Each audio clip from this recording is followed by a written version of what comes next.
Amém? Você está pronto aí para receber algo do Senhor? Evangelho de Mateus, capítulo 28, e eu quero ler com você a partir do verso 16, se você encontrou, diz amém. Se não, pode acompanhar aqui na tela com a gente, amém? Mateus 28, a partir do verso 16, diz assim: Seguiram os 11 discípulos para a Galileia, para o monte que Jesus lhes designara. E quando viram, o adoraram, mas alguns duvidaram. Jesus, aproximando-se, falou-lhes dizendo: Toda a autoridade me foi dada no céu e na terra. Ide, portanto, fazei discípulos de todas as nações, batizando-os em nome do Pai, e do Filho e do Espírito Santo, ensinando-os a guardar todas as coisas que vos tenho ordenado, e eis que estou convosco todos os dias, até a consumação dos séculos, ou do século, e algumas traduções diz até o fim dos tempos. Amém? Queridos, com base nesse texto eu quero compartilhar algo com você nesta oportunidade, que traz o tema, inclusive o mesmo que é usado como título desta passagem em algumas traduções, em algumas versões da Bíblia, e eu quero falar com você sobre a grande comissão. Amém? E a minha oração é para que o Espírito Santo tome a nossa mente, o nosso coração, sabe que toda a palavra que sair do Senhor hoje, que ela chegue na minha e na sua vida, não como apenas informação, amém? Mas que ela entre e cause um reboliço no nosso interior, impactando a nossa vida, amém? Essa é a minha oração por mim e por você neste lugar, em nome de Jesus, amém? Que Ele venha com graça e favor sobre nós. Então, o título da nossa reflexão hoje, baseado nesse texto, é A Grande Comissão. Queridos, eu acredito que a maioria já saiba, mas a título de conhecimento para alguns, e talvez de reafirmação para muitos outros, eu quero começar lembrando algo importante, que a mensagem principal das Sagradas Escrituras, toda a Sagrada Escritura traz essa mensagem, ela gira em torno de um tema: a redenção da humanidade, a salvação, a redenção da humanidade. Vemos o início deste propósito divino sendo implantado, logo depois da queda do primeiro casal no Jardim do Éden, conforme nós temos o registro no livro de Gênesis, capítulo 3. No mesmo capítulo, nós vemos o Senhor ali fazendo referência ao sacrifício que um dia Ele submeteria seu Filho unigênito, Jesus, para que esse homem, ora caído, tirado pela força do pecado da sua presença, pudesse novamente voltar e restabelecer sua comunhão com Ele. Onde nós vemos isso em Gênesis? Você vai ver que logo depois do pecado, que tem ali o confronto do pecado que cometeu aquele casal, ele pega peles de animais e cobre a nudez do casal. Claro, pele de animais aponta para algo que morreu. Animais tiveram que morrer, e isso é um apontamento claro para Jesus, que um dia viria, subiria na cruz do Calvário, morreria um sangue inocente, o Filho unigênito de Deus seria dado em prol da redenção da humanidade. E durante todo o caminhar do Velho Testamento, nós vamos ver Deus trabalhando de forma incansável, com a intenção de preparar o caminho para que essa redenção pudesse de fato se tornar realidade, o que só seria possível com o sacrifício do seu Filho.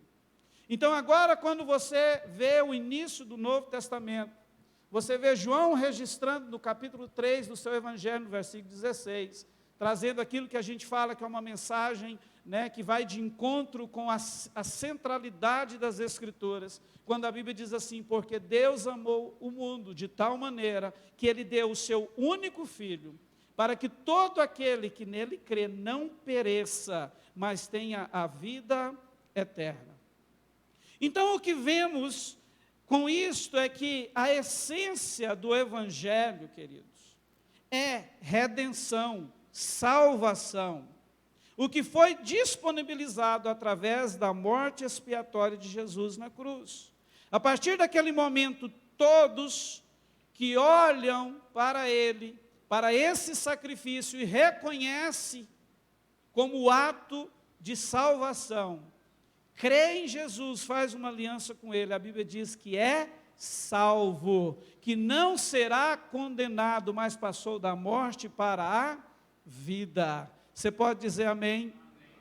Então, queridos, essa salvação, algo que nós precisamos entender logo de início, ela não tem como objetivo apenas afetar a nossa vida, quando eu digo a nossa vida pessoal diante do Senhor, mas também que este sacrifício, agora experimentado, que nos salva, gere em nós uma transformação tal, que venhamos agora a ser instrumentos para também serem usados pelo Senhor para uma grande comissão que Ele deu à sua igreja.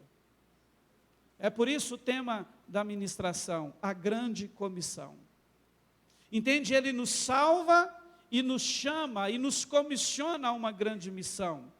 Então, ao mesmo tempo que a salvação precisa ser experimentada, vivida, a ponto de nos transformar de uma forma completa, e a cada dia que a gente mesmo e as pessoas e todos olhem, nos vejam e nos sintamos mais parecidos com Ele, isso também precisa nos fazer, encarar a realidade. Ele espera algo a mais, além de sermos transformados. Ele espera que eu e você sejamos participantes da grande obra de salvação da humanidade. Está comigo, amém? Amém. Então, queridos, diante disso, surge a necessidade de estarmos antenados. E eu digo uma coisa para você, que necessidade é essa?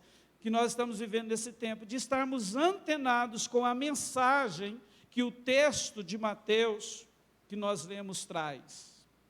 Porque o que nós vemos hoje é uma igreja, e quando eu digo igreja, eu estou dizendo a igreja do Senhor na terra, que parece que se encontra muito desconectada dessa verdade. Nós vemos uma igreja que ama o Senhor, uma igreja que adora o Senhor, mas nós não temos visto uma igreja que tem sido resposta pontual a essa grande comissão que Jesus mesmo fala aqui com os seus 11 discípulos. A grande comissão. Quando eu olho para esse texto de Mateus 28, eu costumo dizer, queridos, que ele trata da passagem do bastão. É o relato do momento em que Jesus passa aos seus discípulos a missão de dar continuidade àquilo que Ele mesmo trouxe à terra através da sua vida, morte e ressurreição, que é exatamente o que foi dito até agora, a disponibilidade de redenção oferecida a toda a humanidade. E é importante destacar aqui que é irrefutável a contundência imperativa nas palavras de Jesus no texto. Você consegue ver isso numa leitura simples. Ou seja, ele está deixando claro aos seus discípulos que todos eles e os demais que viriam depois deles, o que vemos que deu início também em Atos, logo nos primeiros capítulos, todos são comissionados a irem e dar continuidade no processo de salvação do mundo. O que aconteceria, fica claro no texto para nós também, não de qualquer jeito, mas isso seria realizado debaixo de sua autoridade, poder e companhia em todo o tempo, até o fim. Não é isso que ele diz? Olha, eis que toda autoridade e poder me foi dado, nos céus e na terra. Ide, portanto, e eis que eu estarei com vocês até o fim. Percebe? Então, é algo que tem respaldo, que tem alicerce, além de ser uma missão aqui que começa, né, com os apóstolos, então nós podemos dizer, irmãos, que isso tem fundamento, porque foi fundamentado sobre os apóstolos, tudo aquilo que eles receberam de ensino, de vida de Jesus, eles começam a derramar sobre a igreja, e em Atos toda a igreja entende esse chamado e começa a viver isso de uma forma espetacular. E é importante a gente destacar aqui também, que quando se refere à missão, ou a amar, a abraçar essa missão, a ser apaixonado por ela, queridos, Jesus é o nosso maior exemplo. Primeiro, porque foi Ele quem deu a vida por nós. Tudo começou com a entrega da sua própria vida. E quando você olha para o ministério terreno dele, de Jesus, nós vemos nos registros, queridos, dos evangelhos, o empenho, a dedicação, a entrega total que ele teve para levar essas boas novas de salvação a todos que encontrasse ou encontrava pelo caminho. Você, quando lê os evangelhos, você vê Jesus perdendo uma oportunidade? Eu nunca vi. Em todo o tempo ele estava ali sendo incisivo, trazendo aquela mensagem de arrependimento, de redenção aos corações. E um dos textos que para mim trata isso com uma exatidão muito grande está em Mateus capítulo 9, do versículo 35 ao 38. Quando você lê esses versículos, você vai ver Mateus registrando que Jesus, ele percorria todas as cidades e povoados, pregando nas sinagogas, ensinando o povo, pregando o evangelho do reino e curando toda a enfermidade e doenças, expulsando demônio e fazendo proezas. E é importante a gente destacar que no texto, em um determinado momento, Mateus registra que Jesus para e começa a olhar para o estado daquela geração. E a Bíblia diz que ele se compadeceu, porque ele viu ali uma geração exausta, aflita, um povo perdido, como alguém que não tinha pastor, não tinha ninguém para cuidar deles.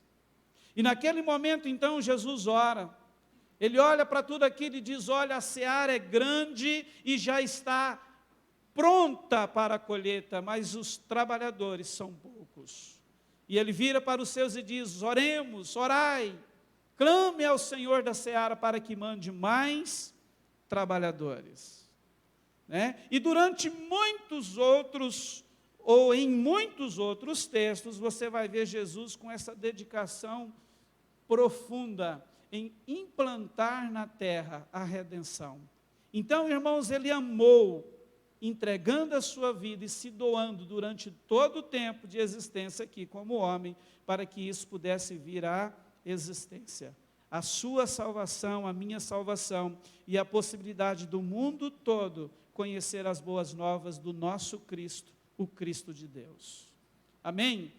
Então, tendo dito isso, com esse pano de fundo, qual que é a verdade que a gente pode afirmar? A missão é um fato. Sim ou não? Basta você olhar de uma forma rápida, como nós fazemos aqui, ou fizemos, para as Escrituras, fica claro, a missão é um fato. Todos nós sabemos disso. Isso é uma verdade que não tem como a gente tentar levantar algum argumento contra.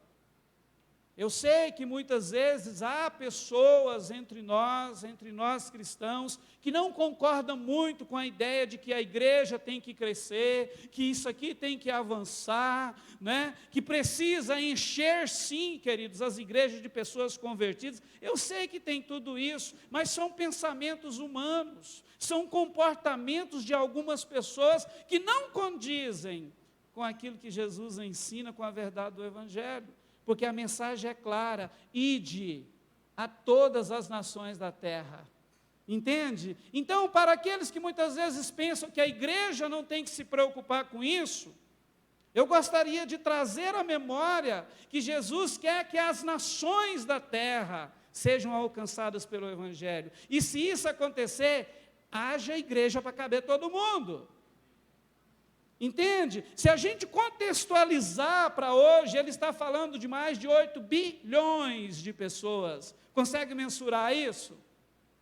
Então isso, irmãos, muitas vezes é argumento que o inimigo coloca na mente e no coração de muitos, para não aceitar a missão que o Senhor confiou a ele, né, a sua igreja. Amém? Então, se a missão é um fato, nós não podemos ignorar isso. E quando a gente olha para a igreja, a gente vê essa realidade, uma igreja meio que indiferente com essa missão. Eu acredito que o nosso desafio, queridos, precisa ser, então, tentar entender o que é que pode estar nos impedindo, de fato, de cumprir essa missão, de viver isso, sabe assim, com uma paixão ardente no nosso coração. Nós precisamos entender, nós precisamos buscar, sabe, encontrar esses motivos. Quais são as causas? É uma pergunta que eu tenho me feito. Como eu disse, ao olharmos para a igreja dos nossos dias, fica evidente que boa parte dela, que a maioria dos cristãos, demonstram até, não se assuste comigo, um certo repúdio com a ideia de evangelizar. É impressionante isso. Sabia? E deixa eu dizer uma coisa, a redenção da nossa geração é a missão mais urgente do planeta. É a maior necessidade dessa geração, é a redenção. Então, queridos, na verdade, nós precisamos não apenas considerar isso, que há uma missão, e que a igreja, a maior parte, vive indiferente com isso, mas também entender essas causas, ou as causas que nos têm feito indiferentes, as causas pelas quais boa parte da igreja tem sido conduzida a esse estilo de vida, de muitas vezes olhar para Jesus e dizer, não, eu não quero me envolver com isso não é para mim e tal. E uma vez identificadas, o Senhor quer nos proporcionar hoje um momento de decisão, onde nós vamos entender o que precisa, pode e deve ser feito para romper, sabe, com essas prisões, com esses embaraços, porque a vontade dele é que eu e você sejamos levantados como respostas pontuais do reino de Deus para esta geração. Essa é a vontade dele. E dentro disso, a primeira coisa que eu quero destacar e que devemos pensar na intenção de responder essa pergunta, qual é a pergunta? O que pode estar nos impedindo de cumprir essa missão? A primeira coisa é, eu tenho para mim que é a principal talvez, o cuidado com a nossa vida e os interesses pessoais. Sabe, queridos, nós temos visto uma igreja caminhando nos últimos anos, eu estou falando para você, porque muitas vezes eu olho para os meus 34 anos de evangelho e vejo como que as coisas mudaram desde que eu me encontrei com Jesus. Sabe, eu não vejo muito daquela paixão que eu via, sabe, no meio cristão, há 3 décadas atrás.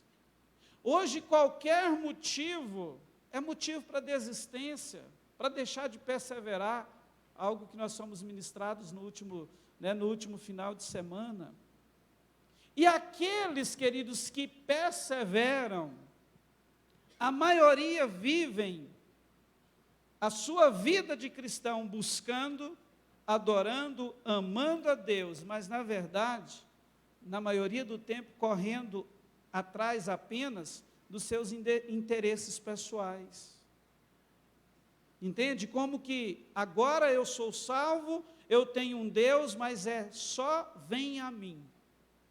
O tempo todo, né? Venha a mim, venha a mim. E a gente tem esquecido de que Deus também espera uma resposta.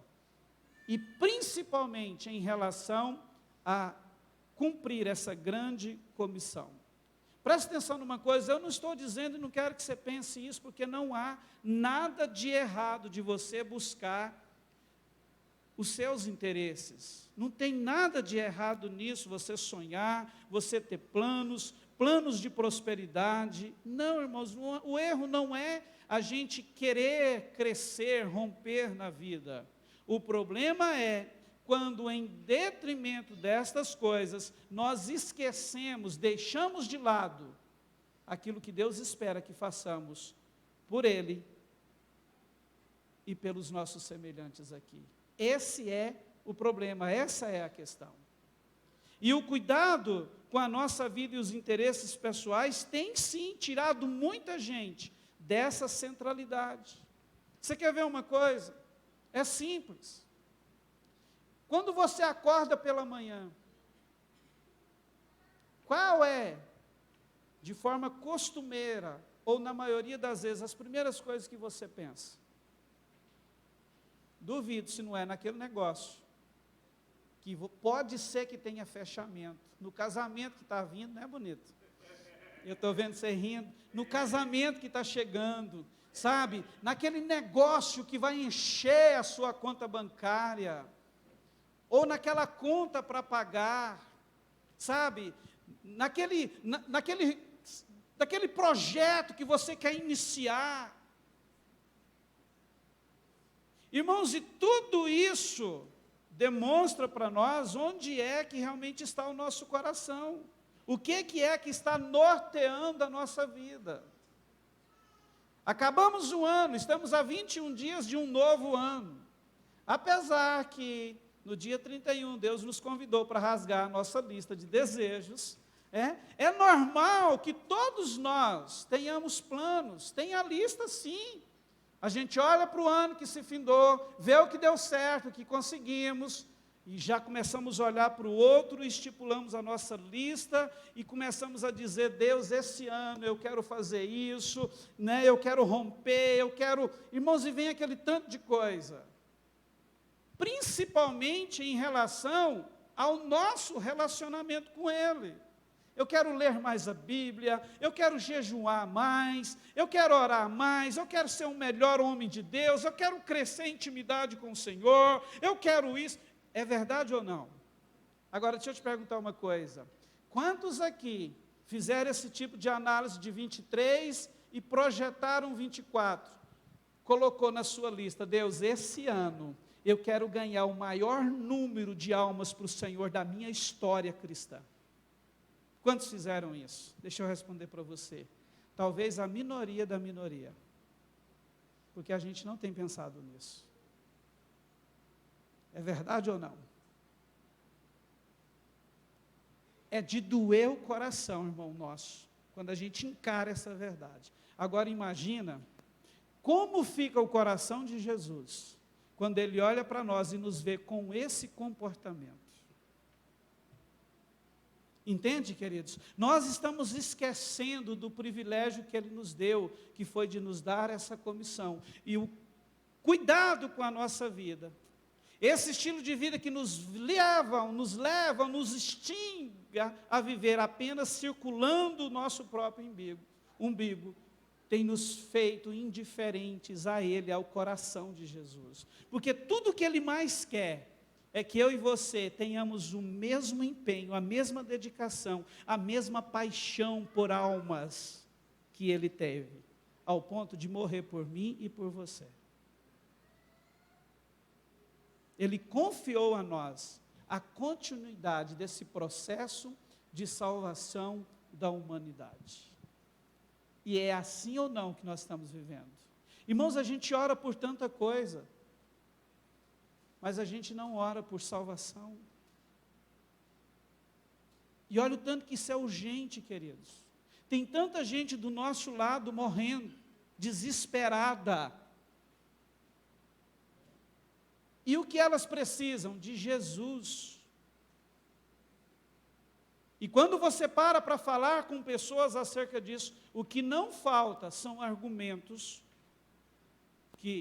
pelos quais foram convencidos a não irem mais, e que não vão mais, e pronto, acabou, e que muitas vezes até querem, através desses argumentos, convencer a gente que está errado. E muitas vezes tem aqueles que quando vê alguém falar, de evangelismo, eu duvido que o Jorge faz isso mesmo. Duvido que ele ama tanto evangelizar a si mesmo. Duvido que ele prega mesmo assim para as pessoas. Percebe, queridos, o quadro da igreja que nós estamos vivendo? A pessoa, o cristão, muitas vezes está tão azedo, tão indiferente, que ele não consegue romper com os limites que o estão travando para cumprir ser resposta da comissão, e olha para aqueles que estão fazendo e aponta o dedo, duvido. Por quê? Porque, na verdade, ele acha que o mundo cristão está todo mundo na sua régua. Só que Deus te falar uma coisa, tem um amor de Jesus que reina, que queima no coração das pessoas, e esse amor é que leva cristãos ainda a olhar para a humanidade e dizer, eu vou amar essa humanidade igual Jesus amou. E para você ver o tanto que isso é sério, quando a gente fala de cuidado com a nossa vida e os interesses pessoais, queridos, quando você lê Mateus 24, do versículo 34 ao 39, Jesus deixa esse alerta aqui. É importante destacar que ele está falando exatamente sobre a sua vinda. Você crê que Jesus vai voltar? Então olha só o que ele disse aqui de alerta. Mateus 24, do 37 ao 39. Pois assim como foi nos dias de Noé, também será a vinda do Filho do Homem. Porquanto, assim como nos dias anteriores ao dilúvio, comiam e bebiam, casavam e davam-se em casamento, até o dia em que Noé entrou na arca, e não o perceberam, senão quando veio o dilúvio e os levou a todos. Assim será também a vinda do Filho do Homem. Sabe o que eu acho interessante nessas palavras do Mestre? É que ao falar daquilo com que as pessoas, ou com as coisas com as pessoas, nas quais as pessoas estariam envolvidas, ele não cita nenhum pecado. Percebeu isso? Ele não fala de coisas erradas. Ele fala de coisas justas, lícitas, necessárias na vida das pessoas. Ele fala de comida, de bebida, irmão, que pecado tem isso? Ele fala de casamento e de dar-se em casamento, que pecado tem isso? Pelo contrário, é projeto de Deus para todo ser humano. Mas o que ele diz aqui? Que as pessoas, ele pega a geração de Noé e diz, olha, o que vai anteceder a minha vinda vai ser semelhante, as pessoas vão estar preocupadas com isso. Em outras palavras, elas vão estar preocupadas apenas com o cuidado da sua própria vida, correndo atrás dos seus próprios interesses. E é interessante, queridos, que na época de Noé, essa geração que vivia assim, olhava para aquele velho e o tinha como um maluco, um louco, um cara que estava construindo um barco em terra seca e dizendo, ei, vai chover, o negócio vai pegar, Deus vai destruir tudo isso aqui, vai cair muita chuva. O que as pessoas olhavam? Seu louco, maluco. E o que aconteceu? Até que começou a chover e deu ruim para todo mundo. E preste atenção, algo que a gente não pode deixar de falar aqui. Essa palavra, esse alerta de Jesus, não é para aquelas pessoas que não conhecem o Evangelho, é para mim e para você. É para a sua igreja. Percebe isso? É para nós, queridos. Porque quem não conhece mesmo não tem outra coisa para viver. Vai viver a sua vida terrena. O que Jesus está dizendo aqui, ei, cuidado. Cuidado, porque se você não se atentar para isso, você pode ser tomado pelos cuidados de tudo que é lícito e bom e esquecer o outro lado. E eu vou vir, pode ter certeza que eu vou vir, eu venho sem demora, ele diz na sua palavra. Percebe?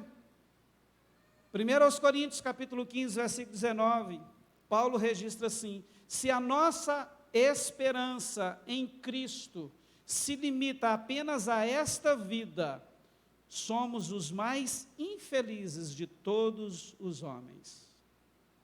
Olha só, deixa eu te dizer uma coisa, algo que precisa entrar no nosso coração e ganhar espaço. Nós não somos daqui. Você consegue entender isso? Você não pertence ao planeta Terra. Sabe essa salvação, essa redenção, da qual nós estamos falando hoje? Quando isso entra, chega no nosso coração, queridos, a Bíblia diz que nós recebemos a mente de Cristo. E a mente de Cristo sempre vai gritar para nós: ei, você não é daqui, você é forasteiro nessa terra, você está aqui de passagem. Então preste atenção, se aqui não é a nossa pátria, se aqui não é o nosso destino eterno, por que muitas vezes, sabendo até que tem uma mansão celestial, um rei eterno para nós, nós insistimos em gastar mais da nossa vida com as coisas daqui? Concorda comigo que não bate, que está errado isso? Eu não estou dizendo de novo que você tem que ignorar isso aqui, pelo contrário, nós temos sim que viver essa vida aqui bem vivida, com nós mesmos, com a nossa família, com os nossos próximos, com os nossos semelhantes. Nós precisamos fazer isso, conquistar tudo o que Deus tem para nós, mas com uma observação: o nosso coração não deve, não pode estar aqui, ele precisa estar ligado lá, na eternidade, porque aqui, queridos, tudo é passageiro. Você pode conquistar a maior fortuna da face da terra, se os teus olhos se fecharem e você morrer, o que isso vai levar? O que você vai levar? É uma verdade que todos nós sabemos, mas são verdades que a gente não gosta de falar delas, porque parece que tudo que nós temos é os momentos, né, de prazeres que a vida aqui nos oferece. Não, queridos, isso aqui é tão pequeno, isso é tão insignificante diante da eternidade com Ele. E o que eu quero dizer com isso? O perigo dos cuidados com a vida e os interesses pessoais é tão grande, que ele pode nos impedir não apenas de ser usados por Deus no cumprimento dessa missão de evangelizar o mundo, como também, se nós não tomarmos cuidado, isso pode comprometer até a nossa própria ida. É isso ou não que Jesus quis alertar nesse texto? Porque o que aconteceu com Noé? Eles viviam envolvidos com isso, não dava crédito para aquilo que o homem estava dizendo. E quando a chuva veio, a porta da arca se fechou, e já não tinha mais tempo para arrependimento. E deixa eu te lembrar de outra coisa, o tanto que a gente precisa largar de ser cabeção. Quando você lê Mateus capítulo 6, Mateus capítulo 6, a partir do verso 25, Jesus vai falar sobre a solicitude da vida. E no texto, até o verso 33, depois por curiosidade, ou se você quiser conferir, ele fala sobre todas as necessidades de uma vida humana. Ele cita tudo que nós precisamos para viver bem a nossa vida aqui. E quando chega no verso 33, ele diz assim: buscai, pois, em primeiro lugar o seu reino e a sua justiça, e todas estas coisas vos serão acrescentadas. Percebe que a gente, pelo fato de vivermos focado no cuidado com essa vida e os interesses pessoais, a gente inverte a palavra. Ao invés da gente buscar primeiro o reino de Deus, acreditando que ao fazer isso, tudo aquilo que nós precisamos para viver bem essa vida, Ele vai nos dar como bônus, a gente prefere ignorar a parte principal e se envolver com aquilo que para Ele e para nós também deveria ser o secundário. A gente envolve. É por isso que na maioria das vezes, talvez você acorda pela manhã pensando no negócio que você vai fechar, pensando no dinheiro que você quer ganhar, pensando na prosperidade econômico-financeira que você quer, porque na verdade você está correndo atrás dessas coisas.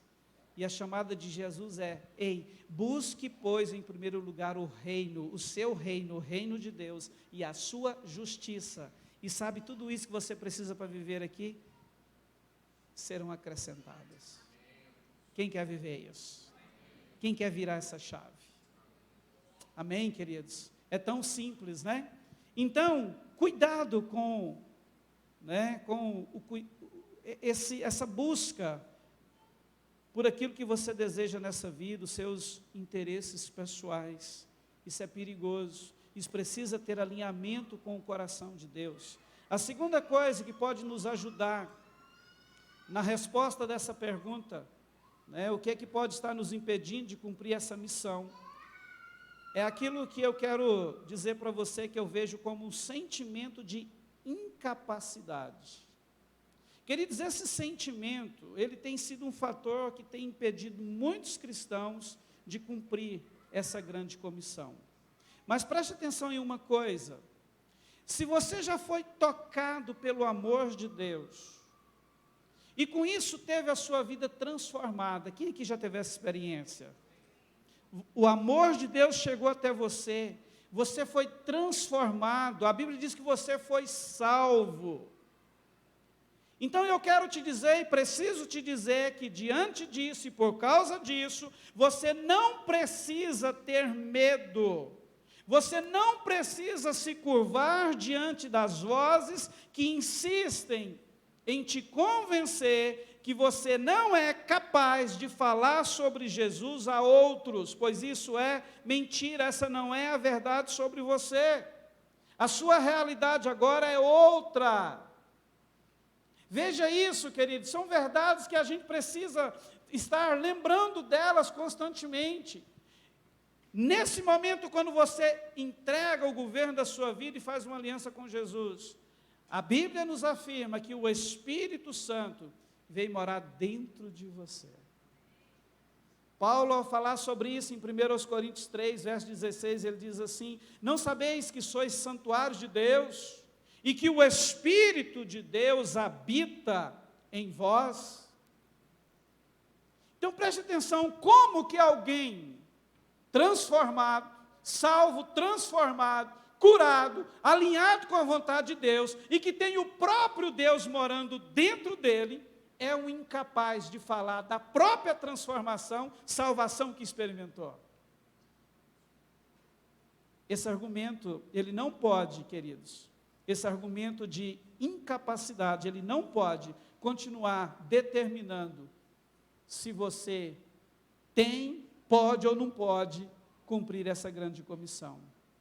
Sabe por quê? Humanamente falando, nós talvez, a maioria, sim, muitos talvez, todos até, seríamos incapazes mesmo, mas não é por nós. Quando a gente entende isso e começa a permitir que Ele nos use, a gente vai entender que nós somos simplesmente instrumentos na mão dEle.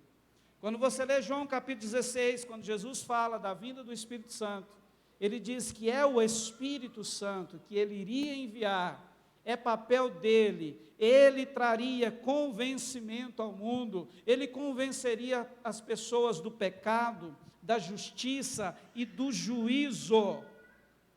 Percebe? Então, quando você com esse entendimento, espera aí, eu posso não ter muita coisa na vida, mas eu fui salvo, transformado, eu tenho o Espírito Santo, e eu vou sim testemunhar desse Jesus. Quando você começa a se dispor a fazer isso, você passa a ser apenas um canal. O Espírito Santo usa você, e tudo aquilo que sai da sua boca e da sua vida, é usado por Ele, para impactar aquele seu ouvinte, a ponto de que a salvação chegue e se instale na vida dele.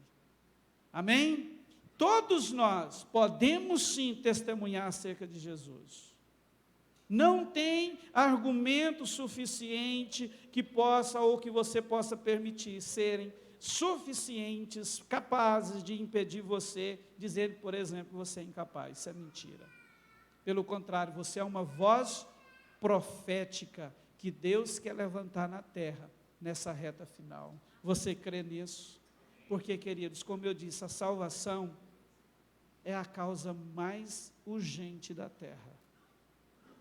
Amém? E um bom exemplo disso, queridos, que a própria palavra nos diz, que eu queria citar para você, nós vemos o registro dela no Evangelho de João, capítulo 4, que é aquela passagem que a gente conhece da mulher samaritana. Olha o que acontece ali. Jesus e seus discípulos estão viajando a quilômetros. Ele chega naquela região, perto de Sicar, mais ou menos umas 3 horas da tarde, cansado. Ele encosta num poço, chamado Poço de Jacó. Os discípulos se retiram para buscar alguma coisa, algum alimento, e de repente aparece uma mulher lá, a mulher samaritana. Quem estava lá no poço? Jesus. Jesus começa a conversar com ela, você sabe da história. A mensagem que Jesus traz impacta a vida dela, causa um reboliço no interior daquela mulher, e de repente ela tem uma atitude. A Bíblia vai dizer que ela deixa o cântaro. Esse cântaro, irmãos, tem uma mensagem muito forte nisso. Ela deixa o cântaro ali e corre para a cidade. E ela chega na cidade e começa a testemunhar para todo mundo o que acabou de acontecer com ela lá no poço, com Jesus. E sabe qual foi o resultado disso? Toda a cidade veio até Jesus e se converteu. Ela não fez um seminário teológico, ela não esperou ser batizada, ela não esperou discipulado, não, irmãos, o impacto da salvação que chegou na vida dela foi tão grande que ela correu lá e falou para todo mundo, e a cidade veio e se converteu. E deixa eu abrir um parênteses aqui, lembra do que eu falei, do amor de Jesus por essa missão? Aqui aconteceu algo que eu quero que você ligue a esse ponto, lá atrás da minha conversa hoje. Nesse momento, queridos, Jesus e seus discípulos já tinham andado o dia todo, quilômetros, a pé, com a sua paixão e entrega pela missão. Aqui, em um determinado momento, você vai ver que eles chegam para ele e dizem assim, Jesus, para um pouquinho, come. Para comer, mestre. Nesse momento, as pessoas que ouviram o testemunho dessa mulher, já estavam chegando e Jesus atendendo todo mundo, irmãos, uma cidade. Mas ele era tão empenhado em cumprir a missão, que ele vira para eles e diz assim, uma comida eu tenho para comer, e a minha comida é fazer a vontade do meu Pai. Deixa eu te dizer uma coisa, muitas vezes o nosso mestre não parava nem para comer, para falar da salvação. Percebe? Ele não parava nem para comer. A terceira coisa que eu quero colocar, que pode ser um motivo de estar nos impedindo de cumprir essa missão, é aquilo que eu chamo, queridos, da questão geográfica em que se vive. Talvez por não considerar todos os textos das Sagradas Escrituras que tratam sobre isso, essa questão, a questão geográfica, acaba se tornando um problema no entendimento de muitos sobre o que seria essa grande comissão. O que acontece? Se sentem limitados pelo lugar ou no lugar onde vive, a região, o país onde moram. Muitos acreditam, queridos, por causa disso, que o chamado para cumprir essa grande comissão é apenas para um seleto grupo de pessoas, de cristãos, o que não é verdade. O comissionamento é para todos, é para toda a igreja, todo aquele que conhece Jesus. E esses são aqueles que olham para as palavras de Jesus e acham no texto pretexto para não irem, alegando que não tem condições, por exemplo, de ir às nações. Como que eu vou? Eu nunca saí nem de Goiânia, nunca saí nem do Brasil, como que eu vou para as nações? Não, essa palavra não é para mim. E muitas vezes a igreja, ela se prende em verdades até, como por exemplo, algo que a gente ouviu muito na nossa vida acerca de missões, que se faz missões com aqueles que vão, com os joelhos que oram e com aqueles que ofertam. Quem já ouviu isso aí? É verdade isso também, Mas isso não é toda a verdade. Entende? Por quê? Quando você chega em Atos capítulo 1, onde houve aquela explosão missionária, depois do derramamento do Espírito Santo, antes desse derramamento, o que é que Deus disse para aquele povo? Atos 1, verso 8: mas recebereis poder, ao descer sobre vós o Espírito Santo, agora preste atenção nisso aqui, e sereis minhas testemunhas, tanto em Jerusalém, como em toda a Judéia, em Samaria e até os confins da terra. Se você for olhar, é a mesma palavra de Jesus, liberada aos 11, lá em Mateus, só que aqui mais esmiuçada. E se a gente for olhar aqui, queridos, a questão geográfica, ela não pode ser um impedimento para isso. Sabe por quê? Porque a missão começa onde você está plantado. Talvez muitos de nós nunca iremos nem nos ribeirinhos, nem no Nordeste do Brasil, que para o nosso conhecimento tem regiões no Nordeste que nós vamos encontrar pessoas que nunca ouviram falar de Jesus ainda, que não têm acesso ao Evangelho. Talvez muitos de nós nem lá iremos. Mas deixa eu te dizer um negócio. E a nossa Jerusalém? Sabe? Como é que está a nossa doação na nossa Jerusalém para que essa comissão se estabeleça na terra? Então percebe que as nações para nós podem ser o vizinho do lado, aquele vizinho do apartamento do lado do seu, que você talvez mora lá há anos e não sabe nem o nome dele, nunca parou para orar por ele, mas se você ganhá-lo para Jesus, ele pode ser alguém que vai para outras nações, pisar em outros países, dar a vida pelo Evangelho. Percebe, queridos, que isso não pode ser um impedimento. O que tem de gente em Goiânia, no seu trabalho, na sua clientela, você que é empresário, para ser ganha para Jesus, é verdade ou não? O que tem de gente perto de nós que precisa ser alcançada pelas boas novas do Evangelho, isso, queridos, precisa ser, sabe, trazido ao nosso coração, às nossas mentes, porque muitas vezes a gente olha, parece que o negócio é só lá, não, começa aqui, percebe? Começa aqui, irmão. Começa dentro da nossa própria casa. Junto, de nós, há pessoas que tudo que elas estão querendo é que alguém pare e fale de Jesus e mostre um caminho, uma luz no fundo do túnel, mostre que há esperança, há um Salvador. E muitas vezes nós, como igreja, por estarmos tomados por todos esses sentimentos, esses travamentos, não temos dado a Deus a condição de nos usar ao ponto de tocar essas pessoas. E o Senhor quer despertar algo dentro de você hoje sobre isso. Podemos mexer mais um pouquinho? Já para partir para o encerramento? Então preste atenção, deixa eu recapitular com você. Há uma grande missão, é um fato. E essa missão é para mim e você. A grande questão é entender o que é que pode estar nos impedindo de viver isso, de cumprir isso de forma apaixonada. Eu citei 3 coisas para você. A questão dos cuidados com a nossa vida e os interesses pessoais, esse sentimento de incapacidade, e considerar também a questão geográfica, que não pode, assim como as outras 2, ser motivos que nos impeçam de viver isso. Agora, para encerrar, deixa eu te dizer uma coisa. Olha o tanto que o negócio é sério. Irmãos, muitas vezes nós estamos tão fracos e indiferentes quanto a isso, que a gente não ora nem pelos da nossa casa que precisa ser salvos. É verdade ou não? Se eu tenho certeza, se eu for sair perguntando aqui, a maioria de nós ainda temos pessoas da nossa família que não conhecem Jesus. Outros tantos que estão desviados, que estão longe dos caminhos do Senhor.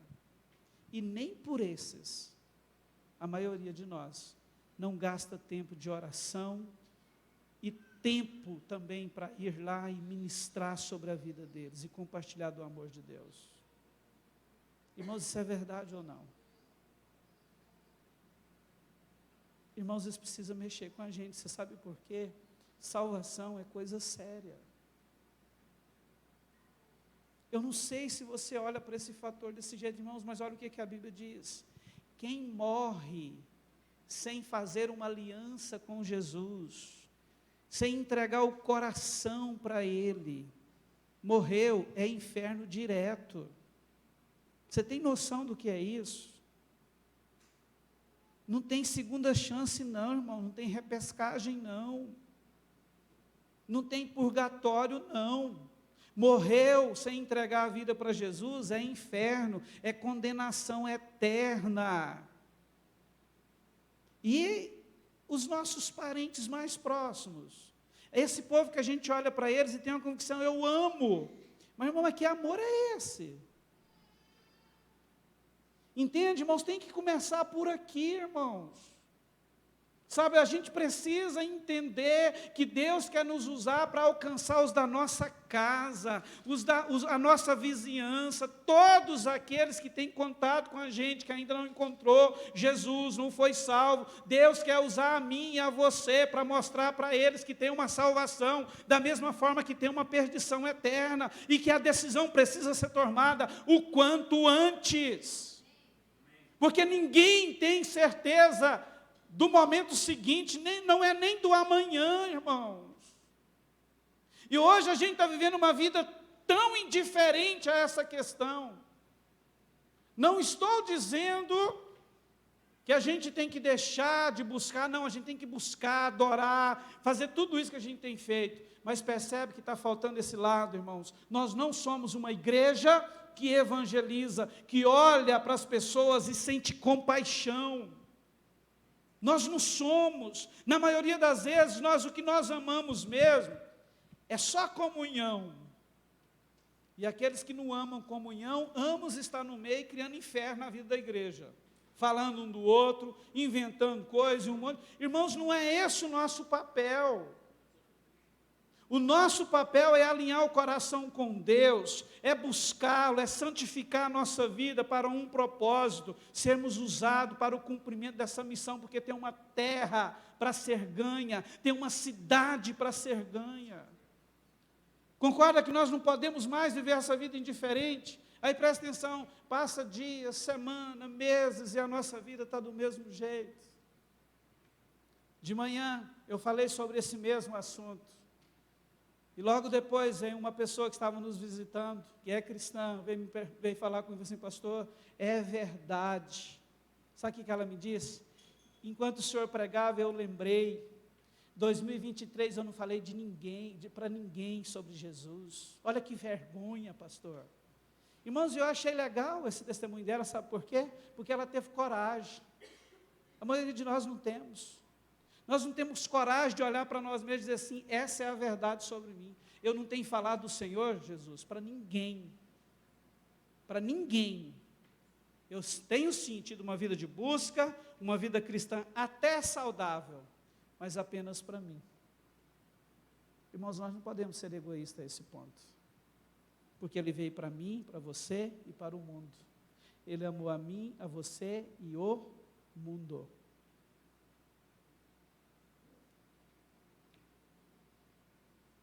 A minha esperança, querido, e a oração final, é que o Espírito Santo encontre lugar para mexer com o seu coração.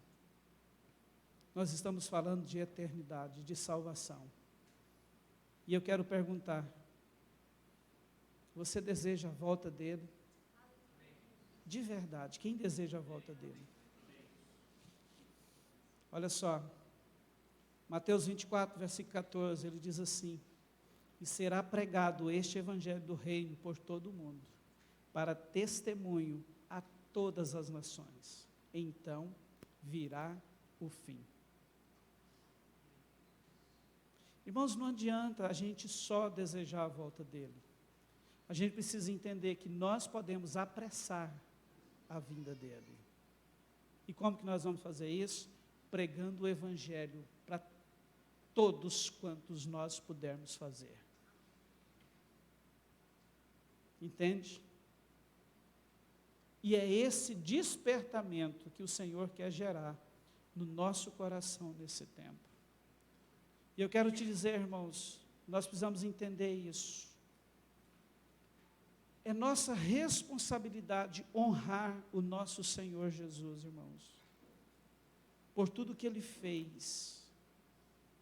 E a melhor maneira de fazermos isso, além de buscarmos uma vida santa, consagrada, uma vida a ponto de agradá-lo em tudo, eu não tenho dúvida de dizer para você, além disso, a melhor forma de honrá-lo é comprar a briga com a missão de ganhar o mundo para o seu reino.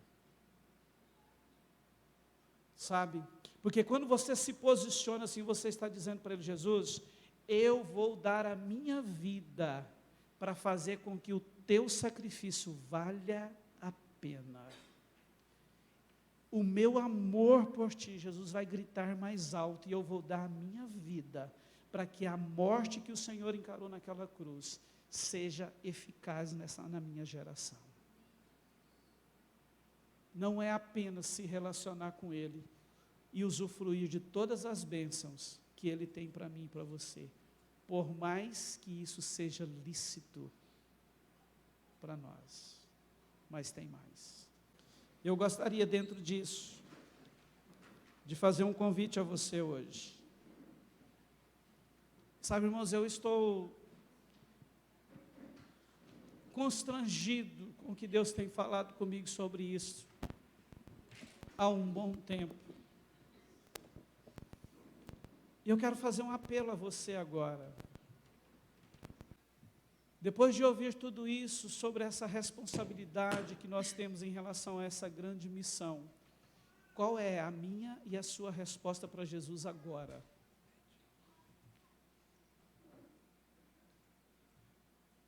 Qual é a sua resposta para Ele agora? Só tem duas respostas que nós podemos dar a Ele numa conjuntura dessa aqui, nesse ponto do assunto. Sabe quais são? Senhor, eu entendo tudo isso, mas eu vou continuar indiferente, eu não quero me envolver. Eu não quero, Jesus, isso não é para mim. Ou, eu e você podemos virar para Ele e dizer: Jesus, conta comigo. Eu quero ser resposta pontual para o cumprimento dessa missão na terra. Eu quero te dizer, Jesus, eu quero afirmar a Ti nesta noite: conte comigo, eu estou aqui, eu estou disponível. Eu vou me alinhar contigo, Jesus, e vou tirar os olhos da terra, e vou me firmar no céu, e vou viver aqui e viver bem essa vida. Mas eu te garanto, Jesus, que eu vou viver para proclamar a salvação. Eu te pergunto de novo, qual das duas respostas você vai dar para Ele nessa noite?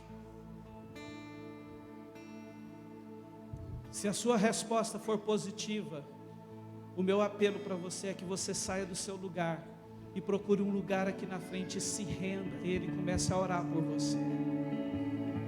E se ajoelhe na presença dEle e comece a orar por você, para que o Espírito Santo venha, queridos, e mude a condição do seu coração, sabe, realmente transforme você por dentro, ao ponto de que, ao sair daqui, frutos diferentes comecem a brotar da sua vida. Você pode fazer isso, você pode sair do seu lugar e ter essa atitude de se render a Ele. Você pode achar: mas eu posso orar daqui mesmo. Deixa eu te dizer, eu estou pedindo a você um ato onde você vai dar passos e dizer: Senhor, eu estou aqui, eu estou vindo e me rendendo, e com essa atitude eu estou te dizendo: conte comigo, eu vou fazer valer a pena o teu sacrifício.